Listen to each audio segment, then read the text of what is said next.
Running ain't freedom.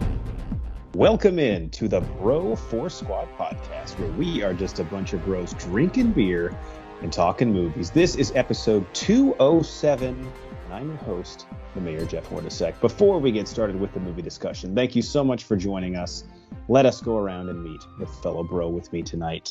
It is the mad scientist Brian Banner podcasting live from the lab. So, Banner, in your scientific estimation, how many years away are we from being able to send robots to work for us while we stay home and get drunk all day? I don't know, probably like 6 1/4. Okay. That's actually longer than I would have guessed. I guess it depends what your job is. How difficult is your job? That's true.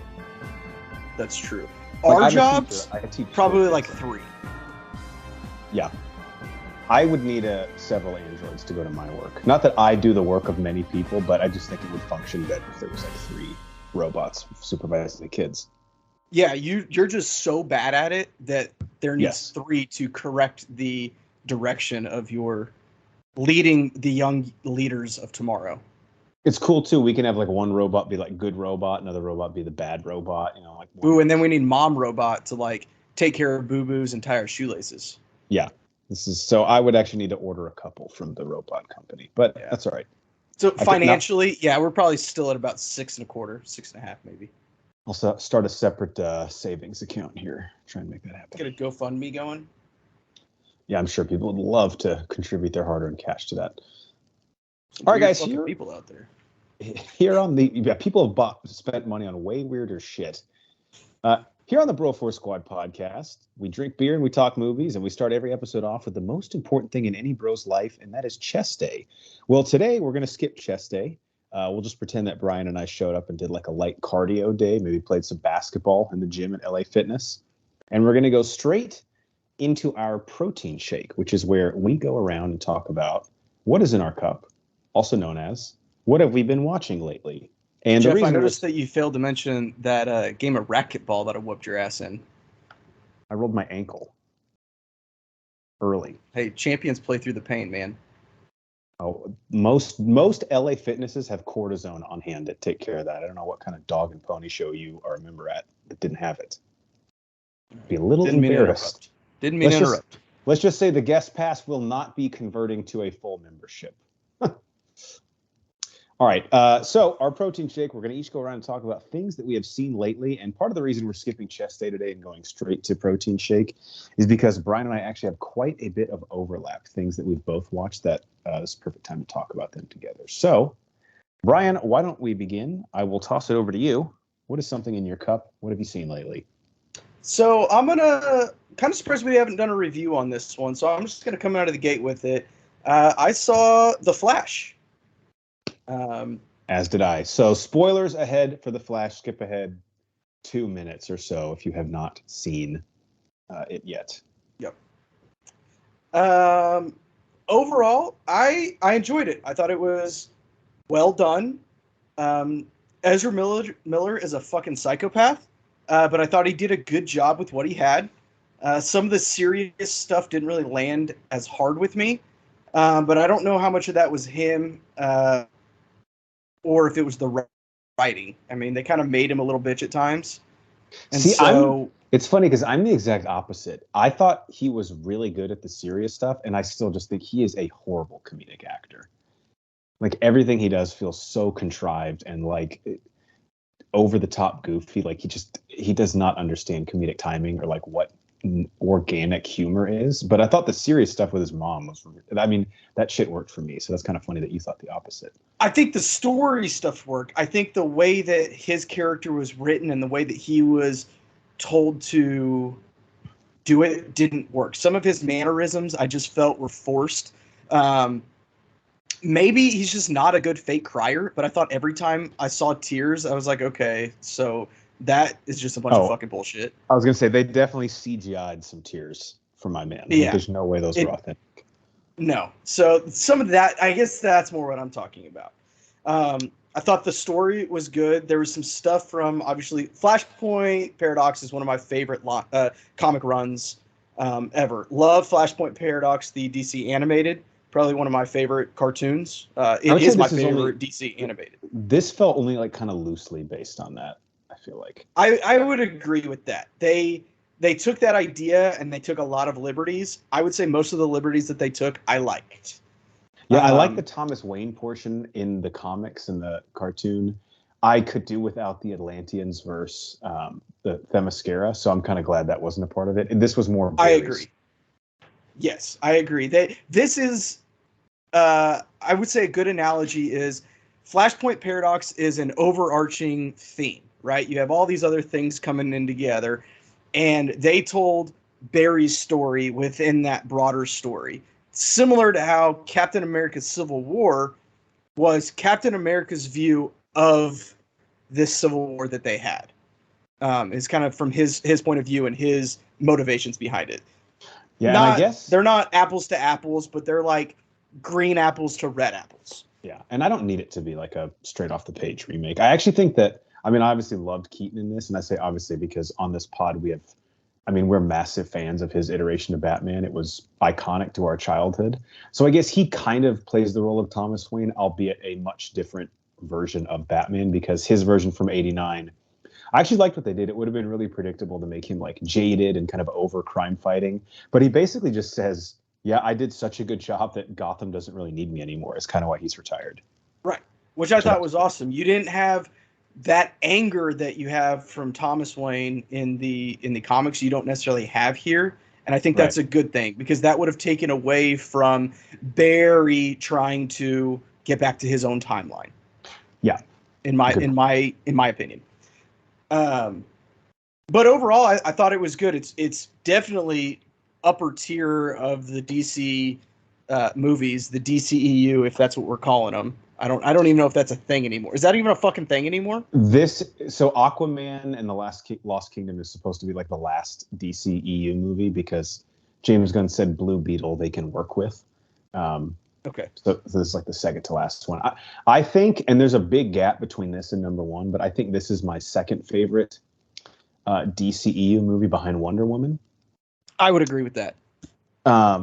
You could convince me if I've had enough to drink that BVS is better than this. Yeah, probably could. But it's a tight race for that second place. This is not the movie's fault at all. This is just something, and I'm going to talk about this again at the end of the pod. But I saw this movie the Thursday that it came out, the day that it came out, at 11 a.m. And I had the two biggest cameos in it spoiled for me prior to that on the internet by watching a Black Mirror review. Like, what the fuck is the internet doing, dude? Like, what am I supposed to do? The day it comes out, I go before lunch to see it. And these people are fucking spoiling. Like, the internet needs to stop with this shit, dude. Give people at least a weekend to see this shit. I wasn't even like looking for it. Again, I watched a Black Mirror review on YouTube and they spoiled a huge cameo at the end. It's absurd. That's that's wild, man. I'm sorry that happened to you. Because if I'm not mistaken, you got a big spoiler from Endgame spoiled as well, right? Yeah, unfortunately. Oh, and you got something in Han Solo spoiled too. That was dude. That time like, I went Thursday at 5:00, and a kid in the fucking bathroom who had just come out of the movie spoiled that for me. Yeah, and you punched that kid in the mouth and made him eat a urinal cake, right? God, I wish. I should have. Anyway, I digress. Getting a little off track here. Overall, I liked it. Again, spoilers. I think we've gone over that couple of minutes, so skip ahead another minute if you don't want spoilers of one of these cameos. That last one, Clooney, it was good. It was fine. I liked it, I guess. I wish it was Pattinson. I think it would have been more relevant. I think you could have done more with it if it was Pattinson. And maybe actually kept all this somewhat together. But I also appreciate the fact that it's a clean cut. We're not doing that. Yeah, I totally agree with you. I think the reason they didn't make it Pattinson is they don't want anything to do with this universe anymore. James Gunn doesn't. Like, he wants the clean breakup. So it's like, hey, come over and pick up your stuff. It's over. And if they threw Pattinson in there, not only then does that complicate what Matt Reeves is trying to do, but now James Gunn with his new Batman movie that's coming out. And actually, Andy Muschietti, the director of this, just got hired to do Batman Brave and the Bold. Now he has to figure out how to make this shit work. So yeah. That's probably seeing Clooney again. That was one of the things that had spoiled for me. I think that was just kind of a fun, like, wink, wink, nudge, nudge. I do not expect ever George Clooney to come back and don the cape and cowl again, but it was kind of a fun. I would bet the farm he's not. He was never doing another Batman movie as a full-on Batman. I think he could do another cameo here or there like this, but he's never going to put on the mask and the cape again. Yeah, and I actually heard they had shot 3 different endings to this movie, all 3 when different people were in charge at WB, which just shows you how big of a fucking mess they are. Yeah, that's insane. I did like again, skip ahead for another cameo spoiler. I did like the Nick Cage one. Yeah, I understand, like, the way Barry's seeing it through, like, all the different multiverses colliding, that it's not like actual real life, but like that one, the Christopher Reeves one, I get why he was CGI'd, but like did Nick Cage just like do mocap for that? Because that was not physically him. He had to have. It looked like shit, but I like the fact that they brought him, with everything that he was going to be Superman and then he wasn't and blah, blah, blah, all that. Like, I liked it. It was fun for me. I enjoyed that. Same. I have fun with that stuff. Yeah. So, yeah, that was a Flash. 7.4 out of 10. 7.44 if we're going to be exact. We are going to be exact. Thank you for... Okay, 7.44001 repeating. Okay. I'm pretty close to that. So we're on the same page there. What do you got? All right, let me mention one thing real quick, which Banner and I have a movie commentary for this that will be dropping end of July. So a little tease, you got to wait for it. But we watched Teenage Mutant Ninja Turtles 3. This is the one where they travel back to feudal Japan to retrieve a scepter. And we did this in preparation for the Mutant Mayhem Ninja Turtles movie that's coming out August 2nd. So whenever that drops, check it out. Watch Ninja Turtles 3 with us, and we're big turtle heads, so that was fun. Banner, anything you want to tease for the fans? No, I mean, I would say that if you haven't visited in a while, and especially if you didn't have fun with it or didn't like it, I know some of the other bros, Geiger specifically, does not like the third one. Go back and revisit it. It's not as bad as you remembered. I'm not going to say it's good by any means, but it's fun. It's definitely not as good as Secret of the Ooze, but what is? Or the first one. I would even say it's not even as good as TMNT, the 2007 animated one. That one is sneaky good, I think. Very sneaky good. Yeah. One other thing I want to mention, and we can have a longer discussion when either Cycle is on or after you have finished it, but Ted Lasso, season 3, finish this. We can talk about after you see it whether it is the definitive ending of the show, but I'm very pleased with how this season ended. I like where the characters ended up at. This show has always done a great... I almost think it's become more of like a drama than it has a comedy. And I think I would agree with that. A strength of it. Like, it's made me laugh less and less as the 3 seasons have gone on, but I think it's made less attempts at humor as the 3 seasons have gone on. And if it is ending, I kind of hope it is, not because I don't enjoy it, but because I do. And I want to see it die a hero as opposed to live long enough to see itself become the villain. And I think it's done all it can do with the story arcs that it's created, and it would be a good spot to end it if season 3 was the end of it. You have 1 episode left, right? I've got 1 episode left, so I can speak quite a bit on it. I would agree. I think it's more of a drama. I think that, especially in this 3rd season, like you said, they don't attempt a lot of comedy or as much comedy as they did in the previous seasons. But when they do, does it fucking land? Every single thing that they did comedically, at least for me, landed. And I haven't seen the last episode, so maybe there's something in there. But I agree. I think if this is the end, I don't know how it actually ends, so I'm speaking out of my ass a little bit. But this is definitely one where I want it to end on its terms, not the network's terms. Yeah, because you know that the network is going to keep begging them to pump out more and more seasons of this. They're like, look, we'll give you 7 more seasons if you want it. Yeah, they just got to hold strong there and not do it. All right, what else you got? All right. Next, I'm going to talk about this, and I'm going to try not to be long-winded about it because this movie was long enough. Avatar: The Way of Water recently dropped on Disney+. You know what's weird, real quick? This is also, I don't get how the licensing works because Disney has owned Fox now for, I feel like almost 4 years, but it's also on HBO Max. Yeah, I don't get it. I'm stopped trying confused. to figure it out. But also, you have an Avatar land at Disney before Disney bought Fox. It's bizarre. Give me how the fuck does like the theme park rights work on that shit? I don't get it. I don't know. Anyway, guys, I mean, visually it was cool. I don't understand why we got this or what the real motivation of why we got this was or why it took 10 plus years to get it. I suppose the acting was fine. It was way too fucking long. What was this? Did this clock in at over 3? Yeah, I think it was like 3:15 maybe. Jeff, off pod, you asked me a question that I refused to answer until we were recording. How many settings did it take you to knock this bad girl out? Because for me, that would be about 4 to 5 sittings. This was 5 sittings. Okay. This was 5 sittings, and one of those sittings was probably hour 45. Damn. Basically, you get the first 30 minutes. All right, we're setting up where we're at now. 10, 15 years has passed since the first one. The next hour 45 to 2 hours is essentially everything we learned in the first movie. God damn. Did you know that they take their hair and they can like connect it to animals and they do shit and they can connect with the earth and it's all super scientific spiritual? This was my problem with Spider-Verse. Yes. So that was the next, like, it was legit 2 acts, probably half of the first act, the entire second act, and part of the third act. And then the third act is just a giant fucking action set piece, but it was all CGI. I don't know. It was fucking weird. They brought people back that, okay, you brought them back. The spoiler for Avatar, if you haven't seen it, honestly, I don't recommend it, so I'm going to tell you anyway. Stephen Lang's character comes back, but he died in the first one.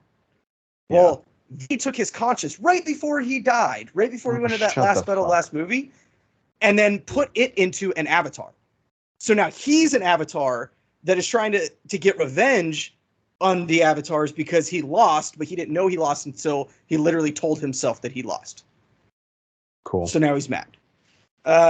So there's that. Sigourney Weaver's character, again, she died, right? Yes. Somehow her avatar had a fucking baby. What? Maybe I'm too stupid or I missed it because I had to watch it in so many fucking settings because it honestly was just kind of boring. But somehow she had a baby. Don't the humans have to pilot their avatar? I don't know. Apparently not anymore. Okay. Now they can just make avatars. But the difference in like a purebred avatar and a not purebred is a purebred has 4 fingers, whereas a purebred has 3 fingers and a hybrid has 4. So, that makes a lot of sense too.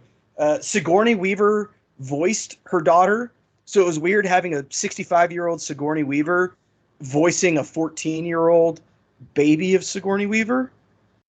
I just couldn't get over it. It was fucking weird, man. I just couldn't get over it. And I can't wait to wait another 15 years so I can do this all over again. Yep. I think now the last one will come out in 2031, which for someone who's as environmentally conscious as fucking soon. Yeah, for someone who's as environmentally conscious as James Cameron, seems pretty ballsy to even assume the Earth will be around by then, but good for him. And actually, at the start of this conversation, this was a 6.0003. And since we've been talking, it has now moved down to probably like a 5.8. Okay. It just is so unnecessary. Again, visually, it was fine. And I probably would have been okay with this movie if it came out in 2010. Yeah, or 2012. When did the original came out? Was it 2009? Maybe even earlier. Yeah, I can't remember. I just know like the big sell to the original one was everything visually groundbreaking that it was doing. And now, we're a little bit jaded and our eyes kind of glaze over at the concept of like 3D and this great CGI rendering because we've seen it so many times. Yeah, it didn't. You need to back that up with a good story, and it just wasn't there. I'm sorry. Yeah. I trust Avatar is in my top 100. And Oh, I didn't know that. yeah, it was low, and it was low, maybe in the 80s or 90s, I think, but it was in my top 100 mainly because of what it did for us visually and cinematically. This one needed to come in with a great fucking story, and it could not have been a worse fucking story. Yeah, I mean, and the first one is even basically Pocahontas, but because visually Sure. they did enough cool shit, they were able to make up for it. And I will always remember that theater experience. I remember putting on the fucking glasses for the first time and seeing the shit. It was amazing. I will never forget that. This movie doesn't have that, and I see why they quote unquote pushed it to 2030, because you have to push it before you can cancel it. When you spend, so that's when you spend $200 billion on a fucking movie, you can't just cancel the sequel because it sucked. That's what I think. I've talked to Cycly about this. Like, I don't want to be a conspiracy theorist, but there's something that doesn't really add up with the numbers that they always give us about Avatar, because I am a diehard movie fanatic. Case in point, we've been doing a podcast for 6+ years, and I don't know a single person who I talk to who sees movies very frequently, which is probably like a dozen people. I don't know a single person that saw this in theaters. So who is going that it's getting it's like setting box office records. Well, and not only that, but for me, if Disney Plus wasn't a thing, I would have thought about going to see it in theaters. But I knew, okay, in 3 to 6 months, it's going to be on Disney Plus or HBO Max, because I don't know how that fucking works. I would have just watched, I'm just going to watch it there. So maybe the streaming services are killing that, but yeah, I don't understand. Maybe China is still going to the theaters. I don't know. It must be them, and it's got to be overseas. I don't have many Chinese friends that I'm on speaking terms with still, so that could be it. Well, I mean, after what you did, I made some mistakes. I'm not gonna. At least you know that. At least you know that. Yeah. All right. Anything else on Avatar? No, I've talked too much. I've given it too much light of day. Too much airtime. Okay, I watched. I don't think I talked about this on pod because it's still on my notes, but. At 30 for 30, called the American Gladiators documentary. You're telling me this off pod. I'm excited. Oh, man. This was great. And it's got a nomination already for the Best Documentary Brosker. It's a 2-part doc. Each part, I think, is like an hour to an hour 15 minutes. So total, it's probably clocks in at like 2.5 hours. Okay. Brian, did you watch American Gladiators as a kid? Because for me, it was like appointment television, basically. Yeah, you had to. When you were sick, you watched Price is Right and American Gladiators. That's what you watched when you're sick. And in the summer, you watched Price is Right. You watched American Gladiators and Jerry Springer. Yep. Maybe Judge Judy. It just depends. Yeah, that you could only watch. I could never get through a full episode, but maybe like one case I could watch. So if you don't know what the American Gladiators was, it was basically I wouldn't call it a game show. What would you call it? Like an athletic competition show? It is like, yeah. I mean, it's a game show, but it was like what American Ninja Warrior was before American Ninja Warrior. Yes. It was taking quote unquote top athletes, and I use that term loosely, against the quote unquote average Joe, and they competed at different physical activities. Right. So it would basically be like a bunch of roided out men and women competing against probably above average athletic like civilians, quote unquote, because they talk about in the documentary how if you wanted to get on the show, you did actually have to do like a little tryout. They wouldn't just let like some fat plumber like show up and get on the show because he'd embarrass himself and get hurt. And they would compete in these competitions. I'm assuming they could win cash, but I don't really remember. And the documentary follows the behind the scenes of the show, like its inception. The guy who created it, quote unquote, and I say quote unquote because there's a lot of drama in this about who actually came up with the idea and then sold it to the networks. The guy who created it is a hell of a character, which is what really drives the documentary. Okay. And then the other part of it that's very interesting, as you could imagine, is the actual gladiators who were on the show, like the super athletes that were competing. Right. Their lives have basically fallen apart since this ended, like for various reasons, but none of them were properly compensated, and they have all like not all of them, but a large portion of them have very long-term like physical ailments and injuries that are going to affect them for the rest of their life because of this show. And they get a lot of them to come in and speak in the documentary. So we have all the key players that we need. Do they just shit on the entire thing? They kind of do. Some of them have fonder memories than others. Okay. But yeah, you kind of get the whole spectrum there. So the two parts, and this is the last thing I'll say about it. The first part is kind of the creation of the show and its rise to glory, and then its sort of quick downfall in the early aughts. And the first part ends with another person who was credited as a co-creator but has never been talked to in the documentary is supposedly not allowed to speak on the documentary because the creator of American Gladiators has purchased, I don't know how this is possible, but he's purchased this guy's likeness to where he can keep him from speaking publicly about this anymore. So that's how the first part ends. What? So the second part, yeah. So the second part, the documentary filmmakers have to get very creative with how to get this guy's point of view, who isn't allowed to speak to them, and some kind of crazy things happen. And I won't spoil the end of it, but I think the juice is definitely worth the squeeze. And even if you're not a fan of American Gladiators, this is a very dramatic story. There's enough here to keep you interested, even if you didn't know anything about it going in. So I highly recommend this. It's called the American Gladiators documentary, and I just watched it on the ESPN app. If you go to their, I think they just have like a 30 for 30 like section tab on it. Right? Yeah. I'm excited. Whenever you were telling me about this off pod, I remember thinking, okay, I got to check that out. And then I honestly, it just slipped my radar, fell through the cracks. So I'm gonna have to go back and check that out. Yeah, it's juicy. It like sometimes I watch like juicy in like the steroids way, or like a good, fun, wild story. Yes. Okay, perfect. Yeah, and it for basically an hour and a half of a documentary, it pretty much flew by for me, which is always key. Yeah, that's good. All right, what else you got? All right, let's see. What should we talk about next? So this one is something that I think Hulu and Disney Plus were shoving down my fucking throat. And let's be honest, guys, I like Flaming Hot Cheetos. I am of the demographic that loves Flaming Hot Cheetos. I partake in certain activities that make it better for me.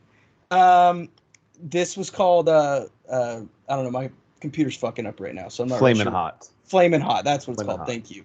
Yeah. And this is the story of how Flaming Hot Cheetos was created. It was a guy in the 80s or early 90s that was a janitor for Frito-Lay, and he realized, hey, they don't have anything that he was Hispanic, and he said, there's nothing that my people like. We're not going to go out and we're not going to buy a potato chip or Cool Ranch Doritos. That's not what we do. We like spicy things.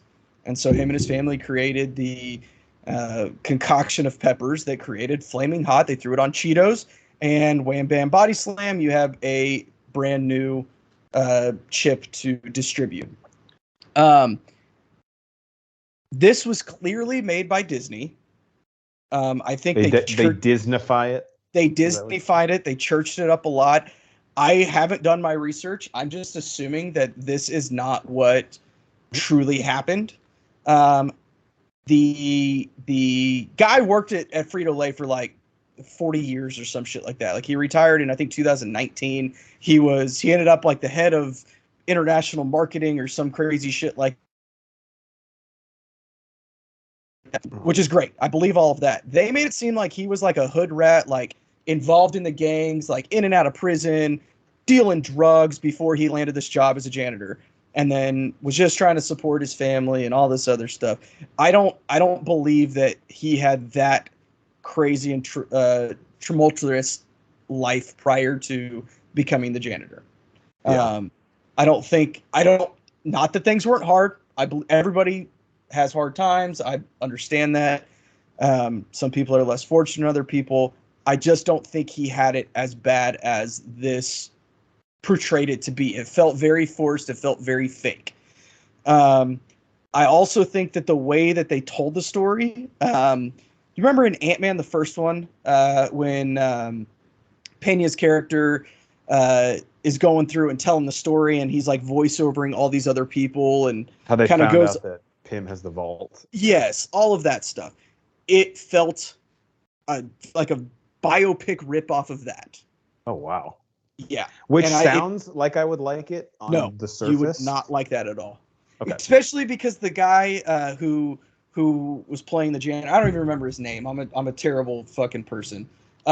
Because he deserves his credit. He created a fantastic product and obviously did great things. But that the guy that played him is like a fucking, I don't know, Windows Vista. So Richard Michael Montañez is the actual person, Yes. and Jesse Garcia played him.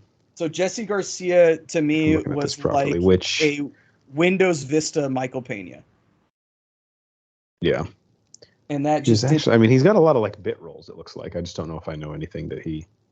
Yeah, I'm not saying he was bad. It just didn't feel right with how they decided to tell this story, and with his narrating it and voicing it over and everything. It just, I don't know. It felt weird. Eva Longoria directed it, which that was cool, I guess. She wasn't in it, which was even cooler. Looks like the guy look two actors here. We have Dennis Haysbert, who is the Allstate guy. Yep. Yeah, he was in it. I forgot about that. And then Tony Shalhoub, who is Monk, and the dad in Marvelous Miss Maisel was in it also. Which I think I remember him from the trailer. I think he plays a higher up at Frito-Lay. He is basically the guy that Montez somehow got a hold of, and he was the head of PepsiCo at the time, who owned Frito-Lay, and he bought into the idea of we need this spicy chip. Cool. Again, the story itself was cool. How it was delivered was poor, I think, in my opinion. Is it worth a watch? Yeah, I don't know if it's worth a watch, but it's definitely worth a 30-minute, you're taking a shit, Wikipedia the story, and learn about it. Yeah. This seemed like something I might appreciate a 40-minute documentary more than an hour 30. I don't know how long is it, actually. Let me check. Yeah, it was pretty short. I will give it that. Hour 39. Love that this day and age, especially. Yeah, it didn't feel any longer or any shorter than an hour 49. It was timed really well. Cool. We got. We did a review on this, so I just want to plug that. But Banner and I reviewed Spider-Man Across the Spider-Verse. So we won't say much about it here. I just wanted to, people on our channel that might either only find this episode or want to hear us talk more about it because we did tease it a little bit. Go check out the review. We liked a lot of things in it, and then we definitely had some issues with it. But I think overall, Banner, was your sentiment positive of this movie? I know you always say, real quick spoiler for Across the Spider-Verse, skip ahead 30 seconds. But you always say it's tough to judge a movie that ends on a cliffhanger like this. But I think there were a lot of good things about this film that we liked. I just felt like the runtime was not justified in some ways. And then, of course, ending it this way is very risky. And yet they have to understand some people are not going to be the biggest fans of that. Yes. Runtime was a big problem for me. And I just don't like two-parter movies. That's not a spoiler. It is a two-parter. I am excited about the third one. That doesn't deter me from it. Right. But yeah, there were definitely some things that they could have done better. There was also some things that they did that was really fucking cool. Being 2.5 hours was not one of those things that was cool. I just don't know, and you have a kid too, so you can speak to this probably better than anybody, but like how we justify this Little Mermaid being significantly over 2 hours. Like, how are parents supposed to keep their kids in a seat for that long? Yeah, I mean, so we saw both of those in theaters with Baby Banner, and on both of those, it's a situation where you get the front row, so there's nobody in front of you, and you just kind of pancake them and let them rock around in front of you and dance around a little bit. Luckily, they're both kid movies, so for the most part, nobody has issues with them getting up and kind of talking. And honestly, with Across the Universe, a big problem was Baby Banner is 5. She understands Into the Spider-Verse. She loves it. She would probably say it's one of her favorite movies.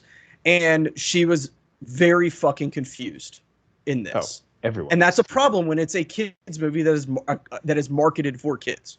Yeah. And when you have such a good first one. I said that about Frozen 2. I was like, am I the only one that is really fucking confused right now? I have no idea what's going on. I've watched that a dozen times and I still don't understand it. Yeah. So again, these run times are just getting out of control. We gotta like John Wick was 2 hours 58 minutes. Like chill out. God, that's a fucking action movie. That needs to be an hour 51 at tops. I know. And that's like an adrenaline rush. It's like I'm working out the whole time in watching it. I'm like, you guys need to relax. What else you got? All right. So depending when things drop on our channel, actually, this will probably already have been out by the time you listen to this episode, but Cycly and I are going to review season 6 of Black Mirror. So if you're listening to this and you watch the anthology series Black Mirror, go and check that out. I don't even want to spoil how I felt about the season because holy shit, Cycly and I have some thoughts. Could be very positive, could be very negative, but we are going to be loud and boisterous on this one because Black Mirror, as always, takes swings for the fences. Like it does not try and poke a single to the opposite field. It nuts up and tries to jack one out of the park. This is a Mark Reynolds situation. You're going to strike out or hit a home run. Everybody knows it. You know it. Pitcher knows it. Right. That's what's going to happen. Don't tell me to move the runner over. I don't even know what the fuck that means. Yeah, that's not in my vocabulary. Yeah. Now, Black Mirror has always been one that I haven't watched the seasons, but I've been asked to watch specific episodes because they are anthology. Are there episodes in this season that I should go watch positively or negatively? Yeah, and part of the fun with Black Mirror is they always make some interesting casting choices. Like people either that you haven't seen in dark roles like this, or they just get like big names that you're kind of surprised would do like a 40-minute, episode of something like this. I think there is an episode with Aaron Paul from Breaking Bad, Josh Hartnett, and Kate Mara that I think you would really like. All in the same episode? Yes. Now, wow. This one is pretty long. It's an hour, 20-minute episode, and so that was Cycly and mine's main issue with it. But if you only watched one, I would probably recommend that one. Okay. Might have to go check that out. Yeah. All right, I only have one other thing. Did you have anything else? Yeah, I got a couple other things here. Real quick, Little Mermaid. I liked it. It was good. I don't know what order it is, but it's a top 3 Disney live action movie. Length was a problem. Significantly over 2 hours, like 2:15, I think. Yeah. I liked the new song that they gave Ariel, the one that is in her head. Thought that was really good. Prince Eric was fucking terrible. His song was fucking terrible. Horrible. I did not want more backstory on him. I wanted on Ursula. Speaking of which, Melissa McCarthy, my God, I eat my words. Same. During the pandemic, Rebel Wilson sang Poor Unfortunate Souls. Poor Unfortunate Souls. And I said, that's who I want to be, Ursula. And I will say, Melissa McCarthy, you stepped up. You did a good job. And I'm a fan. It was enjoyable. I echo everything you said. As time has gone on, I think Beauty and the Beast might be my favorite live action. I think Aladdin is behind that, although Little Mermaid is like almost neck and neck with it. That's my same testament. If we are playing with asterisks, extra games, I'll say Cinderella is also in that mix, but Cinderella was kind of before the live action craze, and it's an open IP, so anybody can make a Cinderella movie. So I know we don't really count that. Right. So my thoughts on the movie, I agree with everything you said. It really loses steam once she gets to the surface. Yes. Like everything underwater looked great visually. I loved Bardem as King Triton. My God, was he not fantastic? The casting was great aside from Prince Eric. It really was. That's where Harry Styles turning down the role really hurt the film, because Halle Bailey, the pipes on her, unbelievable. Yeah. I mean, fucking crushed it. Can you imagine her and Styles side by side? Well, also, if Styles took the role, I have a feeling there would have been some different musical choices made with Prince Eric. But that guy was just in way over his head. I'm not trying to shit on the dude, but like he tried. He's punching above his weight. He's not ready for a role like this. Everything on Land was super fucking boring. And unfortunately, like you said, the animated movie, which we did a movie commentary on, the original one from, what is it, 79, 69? 89? 89. I knew it was a 9. Yeah. I just wanted to say 69. Yeah. The animated one is very short. It's like an hour 15, something like that. Yeah, And something like we were wondering on the commentary, we were like, all right, if the live action is an hour longer, where do they juice it? Like, where do they add the difference? And unfortunately, because I would have loved more Ursula, like you said, it was the stuff on the surface. Like Prince Eric's mom is a huge character in this movie. Did not need any of that. doesn't need it, and it doesn't help the story any. It doesn't push the story along anymore. You don't understand any other motivations more. Yeah, and I hate to like state the obvious, but in the Little Mermaid movie, like I'm sorry, I'm not interested in the human on land who's Prince Eric's mom. Like, what? Nope. Give me But the me more of the always general rule. Give me more of the villain's backstory. Yeah, yeah, that's true. Rarely am I like, oh, they gave me too much info on the antagonist. Yeah. But the music was great, and I especially thought the final action set piece, which mirrored the animated film almost to a T. I thought that Shot was for shot. perfect. So well fucking done. cool. The lighting and way that they composed everything with Ursula just looked awesome. And I agree. When they cast Melissa McCarthy, I rolled my fucking eyes. I always joke with my wife because my wife laughed like one time at a Melissa McCarthy joke, so I claim that she's like obsessed with Melissa McCarthy. She is. She has a tattoo on her forearm that says "I love Melissa McCarthy." Yeah, but everyone has that. It's true. Yeah. So I joked like, "There's your boy, Melissa McCarthy." She's like, "She's not my boy." Like I laughed one time at a joke she had in Bridesmaids, but I have to eat crow here. And I was wrong. She fucking knocked this role out of the park. And if Bardem and Halle Bailey weren't so great, I would have said she's probably the standout performer in it. I would agree. She had the she came out of nowhere. I had high hopes for Halle Bailey, and Bardem, obviously he's great anyway. So both of them were already starting way higher. Melissa McCarthy though had the biggest jump from where I thought she was going to be to where she ended, if that makes sense. And Kiss the Girls, which is it's probably a top 5 Disney song for me. It's at the bottom of that list, but that's a tough list to crack. Yeah. They executed it perfectly. And I have to say, just looking back, we need to do a list of biggest cock blocks in movies, because those two eels from The Little Mermaid. Oh my god, dude. They might be like a 2 seed in that tournament. Yeah, that's our tournament right there. Yeah. I mean, that is just wild, the deflection they did right there. But overall, I think it was pretty solid. But like you said, shave 20 minutes off of it. Let's do a little bit less on land, and it would have been my favorite live action Disney movie, which still isn't like an impossible list to top, but there is some quality in there, at least at the top.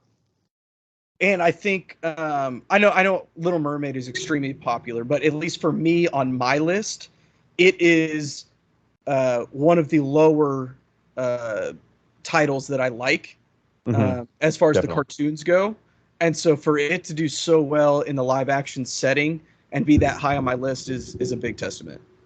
Yeah, I always kind of wonder, like, does that make it easier for me to be impressed with the live action or harder? Because if I don't like the original that much, like, do I have less of an expectation going in, or am I just inherently less interested, which actually makes it a little more difficult? I never know.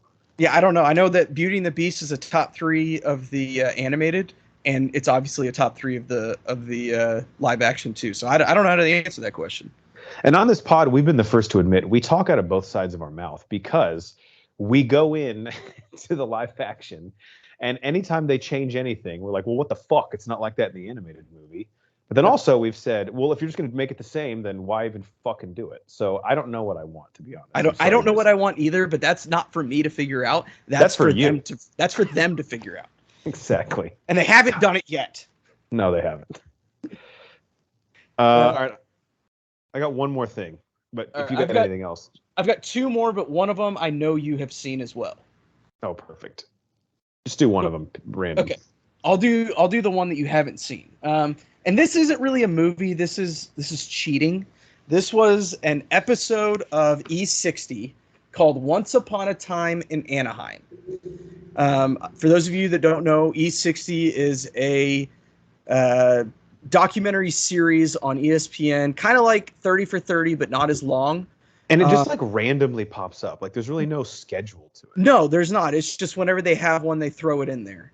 I think this one was technically like season 15, episode 6 or some shit like that, which I didn't even know that it was been on that long. How did you find out about this? To be honest with you, I think I was scrolling through like Twitter or Instagram or something, and it was like an advertisement from E60, like newest episode just released, Once Upon a Time in Anaheim. Obviously, we know you guys know that I'm a huge Disney fan, and I love the Eisner years. As Oh up yeah, and down as they were so much fun, and I mean that's what I high grew up. highs for sure. Yeah, and low lows.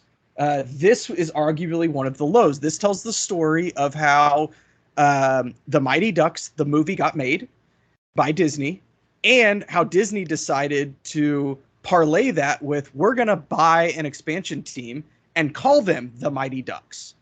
And it is the story of them buying it and then the story of the real Mighty Ducks through Disney's reign before they sold them. And I believe it was 2006. So was the And they were plan rebranded to always the Ducks. was the plan always to buy the team after the movie, or was the movie such a success that they were like, I actually think we can parlay this now that a team's for sale into a purchase that we can move? So this was the most Disney-fied thing ever. And really, other than Eisner, uh, they made this look like it was the best fucking idea in the world. Even Eisner was like, look, yeah, we swung and missed sometimes. This might have been one of those times. I don't know. I'll let you decide. Eisner was the only one that I felt was very real in the entire thing. They did interview some of the players that played for the Ducks. Some of Was them. Paul Correa in it? Oh, he was in it. Nice. He was. He's And in you one of the remember that movies. Yeah, you remember that fucking hit that he took in that playoff game? Was it versus the Devils? I have no idea. Which movie is he in? The second one or the third one? I think he's in the third one. Okay. I think yeah, it might have been the second. It was him and Timu Solani, right?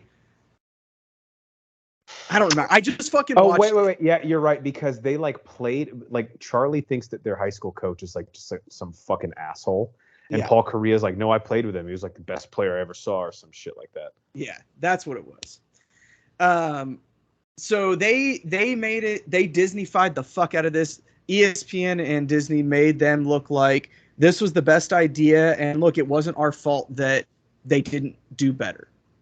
At the end of the day, they didn't invest any money in their players, and that's why they didn't win. They didn't get the top players. They also made every game a Disney theatric event, very similar to what they do to Disney on Ice, which That's Disney on Ice in its own right is great. I love Disney on Ice. Been front row seats several times, but it's not a fucking hockey game. Right. And it's not an NHL team trying to win every night. right. And it was just it just showed that an entertainment company should not own a professional sports team. But if you drank the Kool-Aid of this show, you are completely bum puzzled by why they didn't win 15 championships in 15 years. Yeah, you're almost like, we'll replace them with the fucking Kid Ducks. Then they would have won. Probably. It didn't sit well with me. It was, I guess, kind of neat to see, but there was no downside. They didn't show any of the turmoil behind the scenes. And that's why you watch a documentary, right? Is you want to know what went wrong.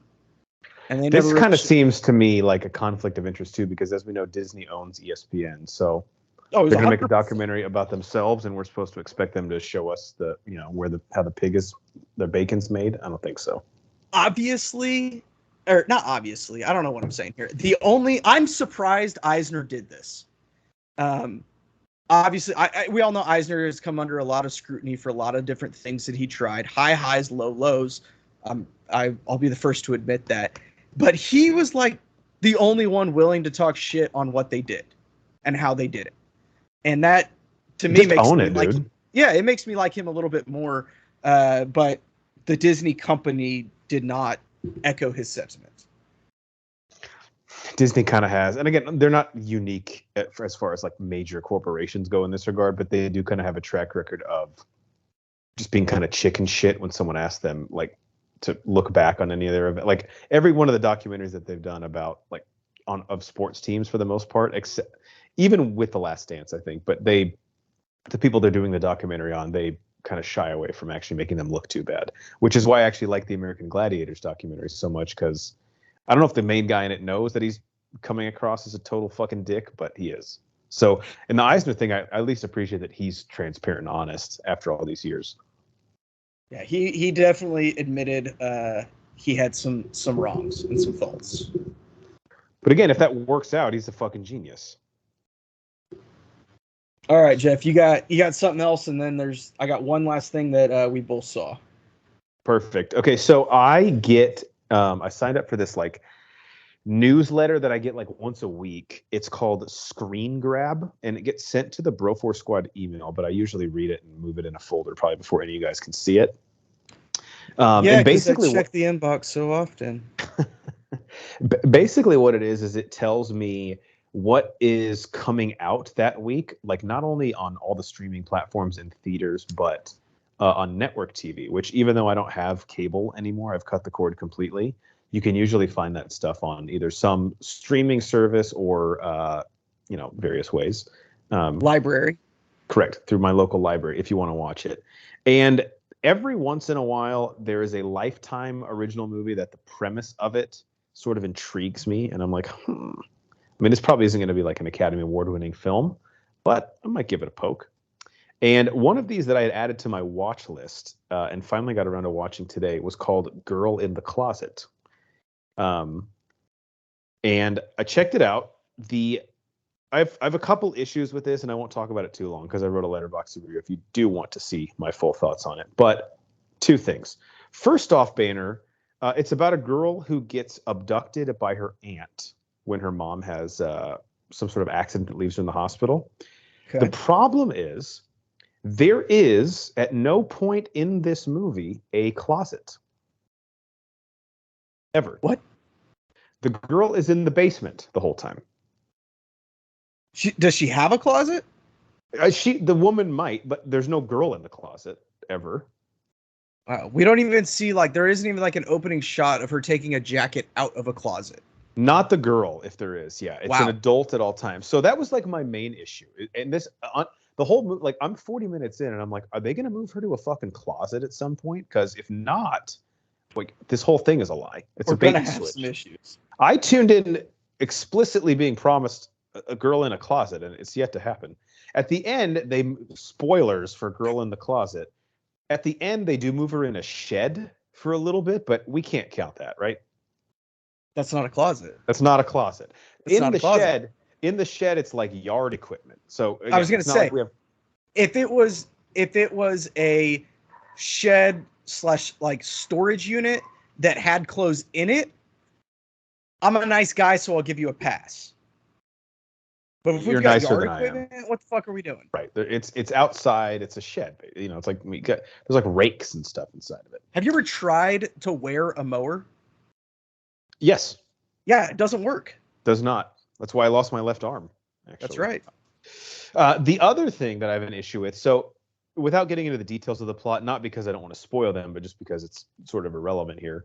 The girl is in the basement with a few other people that her aunt and her aunt's boyfriend or I guess her husband, are keeping hostage.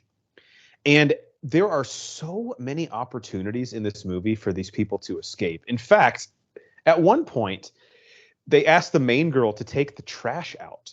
So she walks out. In a fucking neighborhood is where they live. She walks outside with the trash, sets it in the trash can, and she's looking outside through the neighborhood, and she prays that somehow they'll release her and let her be free. And the whole time I was watching, I was like, bitch, I think they did. Does she have a leash on so she can't get away? Nothing. And the guy's even looking not even like a shock collar where she walks past the threshold and it shocks her? See, you're already thinking way more than the people who are the captors in this. Not only that, during this scene while she's praying and looking up at the moon, the guy who's holding her captive is looking at her through the window, but he's 50 feet away and inside. And he's she's going to try and escape one day. And I was like, dude, if she's not doing it now, I think I think Stockholm syndrome has fully set in because this is fucking wild. At some point, just admit it if you like living there, Maybe she was waiting to be put in a closet as well. Yeah, maybe she was like, you promised me a closet. I'm still waiting for it to happen. Yeah. So it's look, once you put me in a closet, I'm running. I'm out. So at the end of the day, this is what I'll say about these Lifetime movies. Actually, one of them that I wrote a review for, the screenwriter of the movie commented on my review. That's amazing. It was actually one that I liked. So this one, again, there's some good ideas in it. I think it's actually based on a true story, but two things that don't work for it. Number one is it's basically the same scene over and over. Like there's no progression in the plot. Mm-hmm. And number two, it's just so dark and morose. Like when these Lifetime movies work best, they're having a little bit of fun with the viewer. They're kind of, a little bit in on the joke. They know it's lower budget and That's they know it's why all actors. the Christmas ones work. Exactly. That's why the Hallmark Christmas movies have carved out a niche. Because they're low rent. You watch them, you just drink eggnog with your family and laugh at the performers, and they're kind of in on the joke. This one, I get the subject matter is very heavy. So it's probably harder to do this with, but man, it is just like really intense and like it's not enjoying itself at all. So yeah, it was kind of a slog to get through. So I don't recommend Girl in the Closet, especially if you're looking for the aforementioned closet, because it's not going to show up. Maybe it'll be in the sequel. We promise Girl in the Closet this time. Maybe, you know what? I think I might have exited during the credits. Maybe there was a post-credit scene where the closet shows up. I didn't. Yeah. Fuck. Man. You gotta watch it again now. People online are like, dude, you skipped through the credits of Girl in the Closet? It's the best part. Fucking idiot. You deserve that then. All right, Brian, what else you got? All right. That was way more than I thought I would say about Girl in the Closet. But that's what we do here on the Bro Force Squad. That's what why we you come do here. If you can find another podcast that talks about Girl in the Closet, the Lifetime original movie, then please send it to me. Anyone out there listening? Sorry to interrupt, Brian. No, that needed to be said. So this last thing I've got, I know you watched as well, and this is going to be the most positive thing that we watched all episode, that we've talked about all episode, and that's Extraction 2. The Chris Hemsworth, just fucking straight action movie the entire time. Shoot 'em up, happens in a day kind of movie. Best kind, right? This was fantastic. I think the longer that it sits with me, I do think it's better than the first one. Originally, like fresh out of watching it, I don't think it was. The more it sits with me, this is better than the first one. The first one had some really good long action sequences with no cuts, which I really liked and really appreciated. I think this one had a few more cuts in it in some of the action scenes. But my God, this is some of the most creative camera work I have seen in a really, really long time. It's wild. I gave it a 5 out of 5 on Letterboxd. It's already nominated for the Oscar for Best Action Movie. The story is just enough. Like, there's just enough meat on the bone there that it actually makes the action scenes feel like they have some gravitas and like they matter. And I said this in my Letterboxd review and in the text thread to you guys. There's a shot or an action sequence in this that's probably like 15 or 20 minutes. And it's made to look like it's all done in one shot. There's obviously like some hidden cuts in there. And allegedly it took 3 months to film. I think it is the second best action scene. And I don't think this is hyperbolic because I've like thought about it quite a bit. Second best action scene I've ever seen in a movie. Ever. Behind which scene was this? It starts with the prison break and then it ends at the end of the train. Okay, perfect. That's what I thought you were talking about. I just wanted to make sure. Yeah. That was. I put it behind the palace/freeway fight in Matrix Reloaded. That's the best action sequence I've ever seen. This is second on that list. Unfucking believable. It was incredible. And that's what I was talking about with some of the creative camera work that they did. You would go from like a still camera, right, watching something go down, to all of a sudden you're moving to like almost first person running. It felt video game-ish at a time.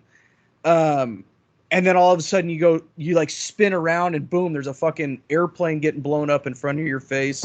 Yeah. They did some wild fucking shit with this. And again, the transition once they got on the train, some of the train scene or pieces were some of my favorite parts of the entire movie. They just do shit Absolutely that like incredible. You've never seen before. I already kind of want to go back. We should do a commentary on it because I already want to go back and rewatch it. Did we really do a bad one. commentary on the first one? Because if we haven't, we need to do that as well.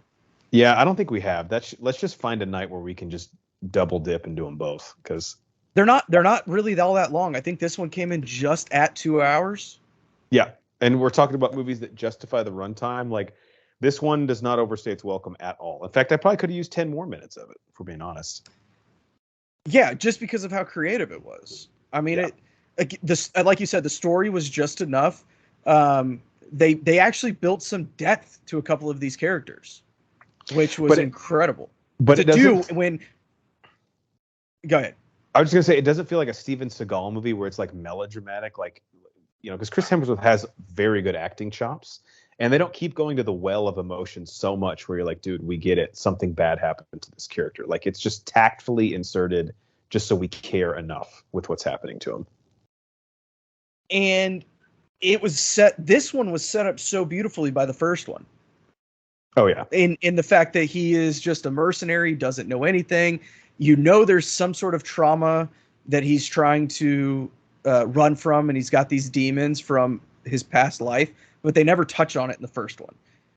Yeah. You learn what it is in this one. Yeah. You learn what it is in this one, and you get it, and you feel for the guy. And also, we said it before, is there a better fucking cooler name than Tyler Rake? No. And in the first one, he kills someone with a rake. I was wanting that to happen again in this one. Unfortunately, it didn't happen. I know. Somebody did get killed with a shovel, though. They did. Yeah. Yes. Had to do it. Wasn't by Tyler Rake, which I think is it would be irresponsible if it was. So he's got to use some sort of like gardening or lawn equipment every movie to kill a person, right? Yeah, I feel like hanging somebody with a garden hose is going to come up next. Oh, that's an interesting one.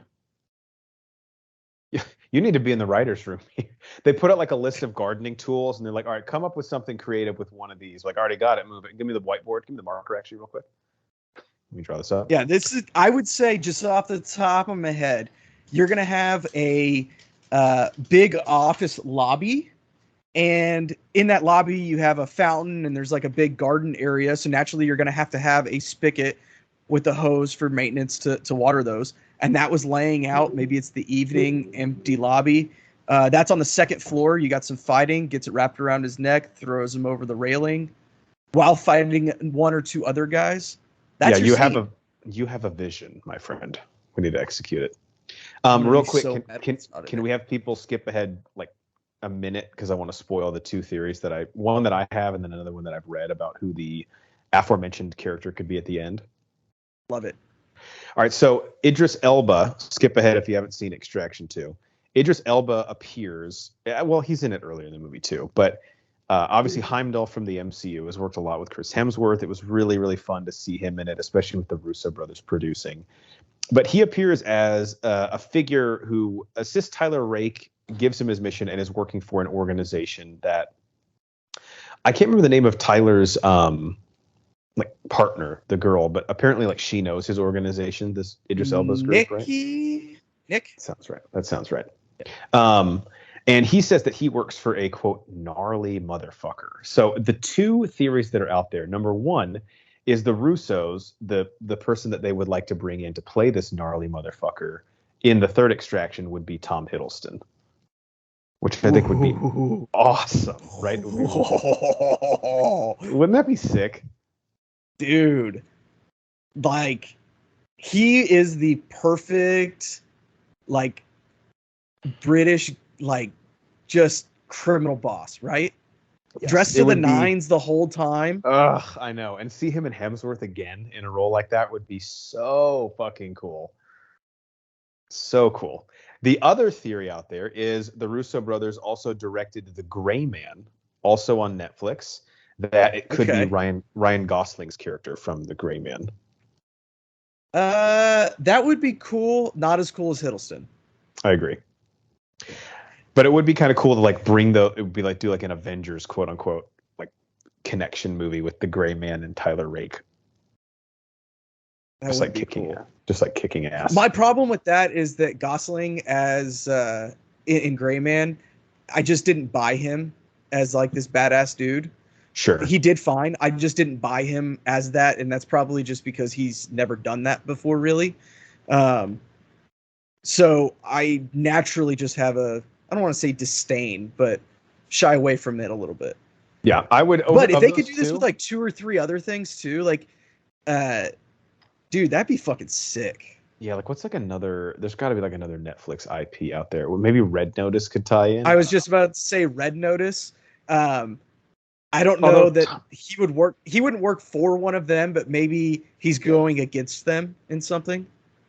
Gal Gadot has a original action movie coming out on Netflix in August called Heart of Stone that looks tonally very on par with this movie. So maybe they could tie all 3 of those together. That'd be kind of cool. If Netflix is doing this, I will watch all the Netflix trash that they put out to get this every 5 years. Same. Yeah. But I think of those, I would definitely prefer Hiddleston. That would just be so sick. Oh yeah, it would be so fucking sick, dude. And to see him, Idris Elba and Hemsworth together again. Mm-hmm. That just super. God, it just gives me chills thinking about it. I know when I heard that rumor, I was like, and it's the Russo brothers, so like clearly, I mean, they haven't worked with Hiddleston as much. I guess they didn't. They only worked with Elba really on that one scene in Infinity War, so they probably worked with Hiddleston a little bit more. But the relationship is there. I mean, that would be really, really cool. Yeah, I mean, I think also I think the Russo brothers, they hold enough weight that if they say, "Hey, do you want to do this?" you're already going to be interested. And then your boy Hemsworth calls you up. He's like, "Bro, let's run it back." All right. I'm in. Hiddleston would have so much fun in that role too. Yeah. So much fun. He would play, I could see him being like a Jake Gyllenhaal in Ambulance. Yeah, I could definitely see that. Like, you can see it in his eyes that he's just this crazy motherfucker trying to keep it together, but he also just has all this power that he doesn't know what to do with. I don't know. I can see him playing it that way, and I think it would be really fucking cool. I mean, I'm trying to think of anything I've seen him in where he's like in like the contemporary world, as weird as that is to say. Like what he was in a show that I watched a while back. What the fuck was that called? It was only like 4 episodes, I think, on maybe AMC. The Night Manager? That might. But even that I thought was like in the 80s. Anyway, it would just be cool to see him with like modern technology and like just fucking chewing the scenery and I don't know. Like playing doo-doo jump on an iPhone. Definitely that. Yes. All right, you got anything else? What's that? That bird noise brings us to the last part of our show, our question and answer segment, which is our Do You Even Lift Bruh portion of the show, where we ask a movie or TV related question and we leave you guys with it. The question today, if you click the link in the description of this podcast episode, is we are continuing our countdown of all of the Bros' top 100 movies of all time. We started this, man, now it's got to be almost like a year and a half ago, I think. It's been a fat minute. Yeah. So, Boehner, why don't you explain to the people what these lists of our top 100 movies are? Because these are not, like, if you look at the AFI, the American Film Institute's top 100 movies of all time, it definitely has a much different flavor than the link in this episode does of the ones that we are putting together. Yeah, I mean, I would say out of the 5 Bros and the AFI top 100, there's probably 10 movies that are on the Bros list that are also on the top 100 AFI movies. These are our lists. And today I am going to have a perfect example of why these are our lists, and this is what I can do what I want with it. There are movies that are on these lists that don't deserve to be sniffing the top 1,000 top movies in movie history, but yet they are in our personal top 100s for a sentimental reason, or we just had a great theater experience, or there was one, Geiger just had a great fucking day when he saw that movie. And so it just made an impression on him. That is what defines these. Very well said. I encourage you at home to start to put together your list because it's yours, unapologetically. Any memories you have with a movie that cause it to have a certain ranking, You don't have to justify that. It's yours. It's not the best movies that you think like technically ever made or acted. It's your top 100 favorite movies of all time. And Boehner, as we start today, we are into the top 50. So again, the complete list is linked in the description of this episode, but we're not fucking around anymore, right? I mean, this is serious shit. We've been alive, 30 plus years. These are the top 50 movies we've ever seen. It's not a joke. And I know your list and my list personally are both over 1,000 movies long, and there are movies that I know I've watched that aren't on that 1,000 just because I've forgotten about them. Every once in a while, I'll see something like, oh yeah, I've seen that, and it's not in here. Mm-hmm. Yeah, that's a great point. All right, so why don't you start us off, Jeff? Boehner, you last did your number 50 movie of all time, which is Harry Potter and the Deathly Hallows Part 1. So the first part was your number 50 movie of all time. My number 50 is a movie that I obviously love. I led off the episode with a quote from it, and that is Fast 5. So I believe this is by far the best Fast and Furious movie. Yes, better than the first one. Not even close. Not even close. No. From 2011, this is where the entire crew finally gets assembled. This is like the Avengers version of Fast and Furious, directed by Justin Lin. The first time we see The Rock. I believe this is the last time that the Fast and Furious was grounded, at least to an extent. And This movie is an absolute fucking blast from start to finish and has some serious emotional stakes in it as well, between Paul Walker's Brian O'Connor and Vin Diesel's Dominic Toretto. I mean, the family element, it's become a joke now, like a meme, and rightfully so.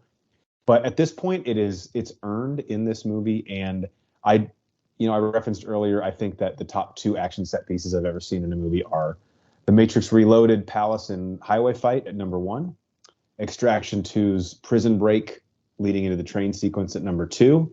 Number 3, Boehner, is the vault heist from Fast 5. I actually thought that was going to be your number 1 whenever you were talking about Extraction earlier. So I'm actually really happy that Fast 5 came up today. Yeah. I just love this movie, man, and it's comfort food to me. And I think I watch it probably about once every year and a half or so. It's that good, and that it's what made me fall in love with this franchise. And they're basically at the point now where they can do no wrong in my eyes because Fast 5 exists. So, and they've that done is wrong. They have done wrong. Yes, they're like they're the boyfriend that like comes home late smelling like another girl, and I'm like, you know what? It's fine. He loves me. It's whatever. So Fast 5 is my number 50. Boehner, what is your number 49, just ahead of Deathly Hallows Part 1? Okay, so I need to make a confession. We went through these are fluid lists, guys. Okay, we all know that. But for this exercise, we kind of had to set in stone our top 100. Now, Jeff, I know a while back you had a movie that cracked your top 100, so you shared that with us and explained how you bumped everything. I had a similar situation. Actually, no, it's completely fucking different. I had a movie that was in my top 100, sitting at 49, that from the beginning, I haven't felt right about it. After I said, this is it, I put it in writing, and I decided this movie does not deserve to be at 49. And the more I thought about it, it didn't deserve to be in my top 100. At all? At all. We're going to say, for argument's sake, I put it at 101. When I was making this movie, I had just rewatched it, so it was very fresh in my mind. And I'm replacing Tommy Boy. Okay. And Boehner, I think my personal rule, and no one else has to prescribe to this, but I will not move a movie up or down unless I rewatch it. And so I appreciate you saying that you'd rewatched it and then axed it, because your memory of a movie, like, you got to see it again. You might be completely right with what you originally thought, but at least give it a poke. You don't have to watch the whole thing, but throw it. And I watched it, and it is a great movie. It's a classic. Okay. But within the last 2 weeks, we had some current events. Baby Banner has gone to the stage.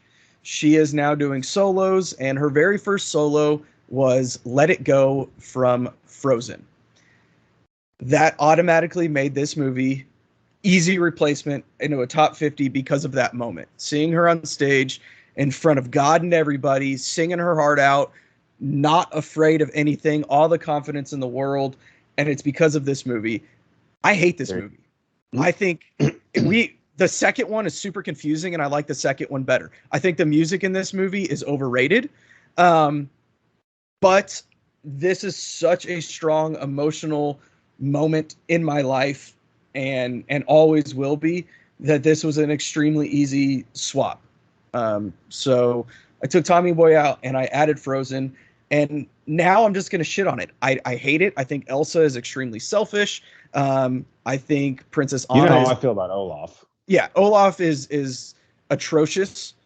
I think Kristoff, he could be a cool dude to like get a beer with, but more than one beer, you don't want that. Once he starts, it's like, yeah, I share a carrot with a fucking reindeer. You're like, all right, I'm out.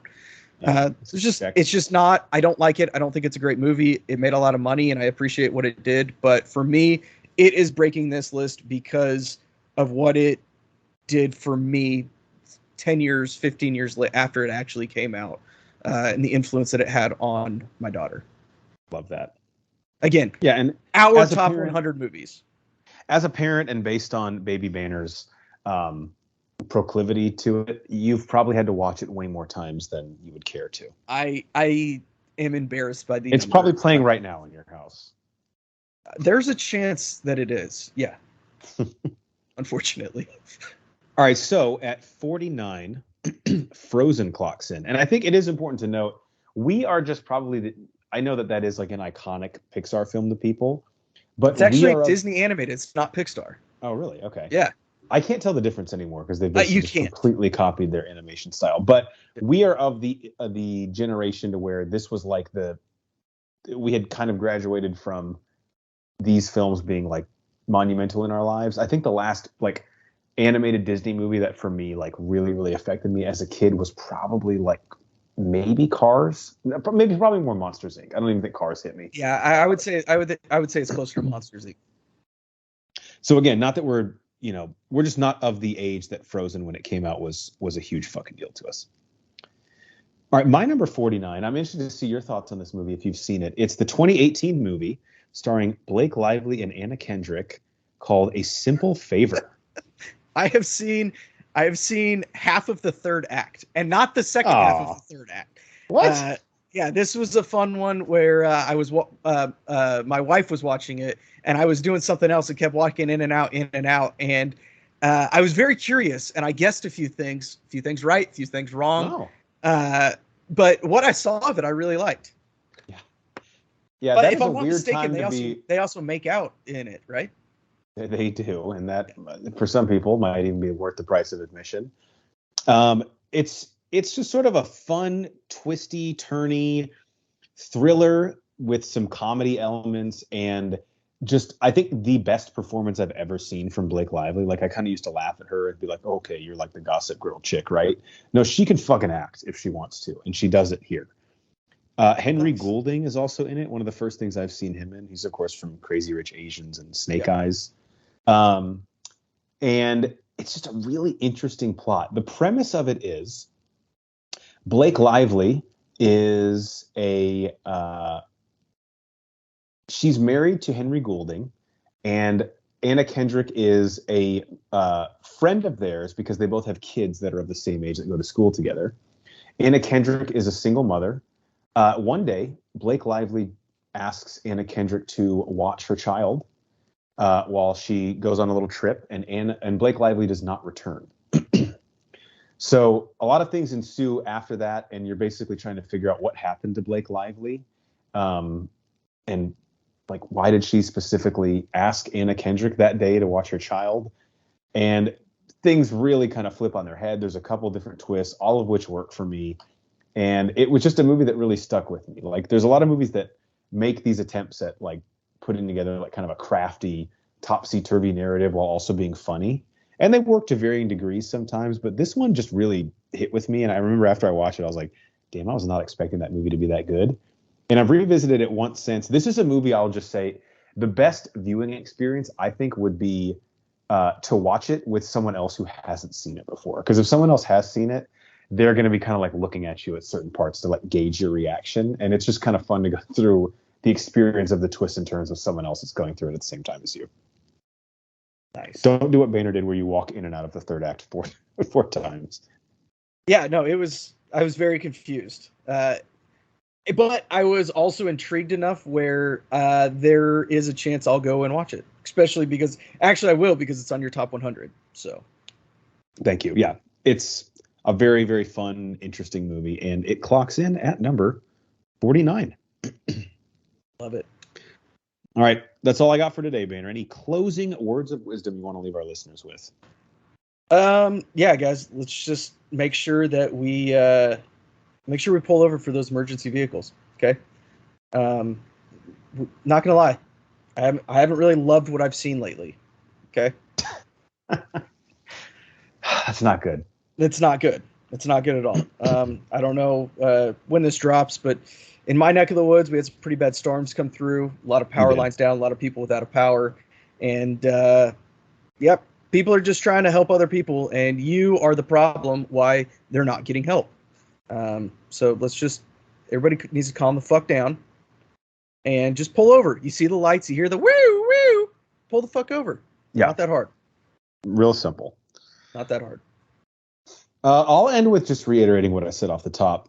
Listen, guys, it's okay to discuss a movie that has come out and talk spoilers online, but please, somewhere in your post, especially if it's the day before the movie has come out, just put spoilers at the top. And don't put spoilers for The Flash in a Black Mirror episode 6 review. Right? Like, that's just fucked up. I mean, that's where it belongs. I understand that I live in social media areas where like I'm going to be prone to see these things occasionally, but I do my best to see a movie the second it comes out if I want to avoid spoilers. And if I'm going to a Thursday that it comes out 11 a.m. showing and I have something spoiled for me the Wednesday before by people who got preview screenings of the movie, that's fucked up. And you should lose a press credential, I think, when you do that. Yeah, I'm not going to disagree. There you go. I'm talking to you, Heavy Spoilers Show, which I love your YouTube channel, but like, what the fuck, dude? All right, for the Mad Scientist, Brian Boehner, I'm the Mayor, Jeff Hornacek. We are the Bro Force Squad Podcast. Thank you guys so much for checking us out. You can find us on Twitter at Bro Force Squad. We're also on Instagram there. If you type in Bro Force Squad as 3 separate words, type in those same 3 words on Apple Podcasts, Spotify, Amazon Music, YouTube, pretty much anywhere you find your podcast, you'll find us there. And everything that we've ever posted, as well as our squad blog, which I think you might find interesting, is on our website, broforcesquad.com. Till next time, we'll see you at the movies. And if you're in the bathroom coming out of the movie Solo, don't spoil the post-credits scene, please. Yeah, that's just rude.